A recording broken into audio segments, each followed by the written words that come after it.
किसी ने बड़े कमाल की बात कही है कि जिंदगी लग जाती है घर बनाने में और बच्चों को मिनट नहीं लगता घर को वापस मकान बनाने में। एक बहुत ही खूबसूरत कहानी आप में से किसी ने मुझे भेजी है, लेकिन लिखा किसने मुझे नहीं मालूम। जिन्होंने कहानी लिखी है वो लिखते हैं कि घर में हम दो भाई बचे थे। माता पिता का निधन हो चुका था। बड़े वाले भैया नीचे वाले फ्लोर पर रहते थे, निचले फ्लोर पर, फर्स्ट फ्लोर पर पहली मंजिल पर मैं रहता था।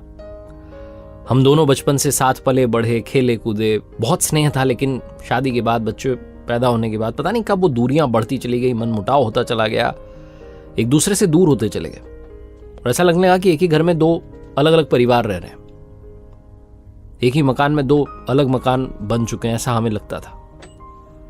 भैया जो थे वो दफ्तर जल्दी जाते थे, ऑफिस जल्दी वापस आते थे शाम में। मैं थोड़ा देरी से जाता था, देरी से वापस आता था, तो उनकी गाड़ी के पीछे मेरी गाड़ी लगती थी।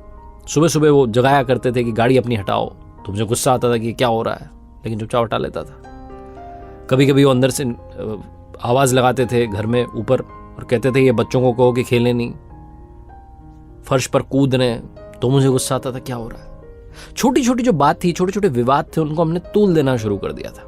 वो स्नेह जो था वो खत्म होने लगा था। ऐसा लगता था कि ये मेरा भाई नहीं है। लेकिन एक दिन बड़ी कमाल की घटना हुई। कॉलोनी के लड़के आए थे चंदा मांगने के लिए, त्योहार का चंदा इकट्ठा कर रहे थे। 4-5 लड़के थे आए, उन्होंने नीचे डोरबेल बजाई, मैं समझ गया, बालकनी से देखा मैंने लड़के आए हुए। मैं सुन रहा था क्या बातें हो रही, तो नीचे भैया ने उनको चंदा दे दिया। उसके बाद वो लड़के जो थे, बाहर की तरफ से सीढ़ियां आती है फर्स्ट फ्लोर पर, वो आने लगे, ऊपर चढ़ने लगे मेरे पास चंदा मांगने के लिए। तो भैया ने आवाज देकर के कहा कि दे तो दिया चंदा, ऊपर और नीचे एक ही घर है। वो जो भैया ने बात कही है एक ही घर है, वो लाइन मेरे कानों में गूंजने लगी। वो लड़के तो चले गए दूसरे घर में चंदा मांगने के लिए, लेकिन उस लाइन ने मुझे एहसास कराया कि मैंने इस घर को अलग अलग मान लिया था। भैया तो आज भी इस घर को एक ही घर मानते हैं। उस दिन के बाद से मेरा व्यवहार बदल गया। मैं सुबह जल्दी चक्कर की गाड़ी हटा लेता था ताकि भैया गाड़ी निकालने, उन्हें ऑफिस जाने के लिए लेट ना होने लगे। अपने बच्चों से कहता था कि फर्श पर ज्यादा मत कूदो, नीचे आवाज जाती है, घर के बड़े सो रहे, उनको चैन से सोने दो। उस दिन के बाद वो जो मन मुटाव था वो हमेशा के लिए खत्म हो गया। बात 100-200 रुपए की चंदे की नहीं थी, बात बहुत बड़ी थी कि ये एक ही घर है।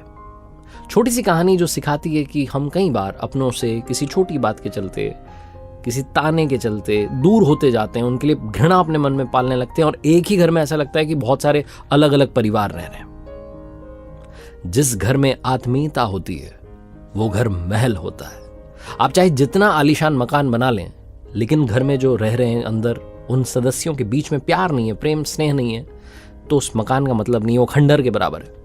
और अगर आप एक छोटी सी झोपड़ी में रह रहे हैं, लेकिन जो अंदर सदस्य रहते हैं उनके बीच में प्रेम है, स्नेह, आत्मीयता है, तो आप एक बहुत शानदार खूबसूरत महल में रह रहे हैं। इसीलिए मैं अक्सर आपसे कहता हूं कि अपने परिवार के प्यार के साथ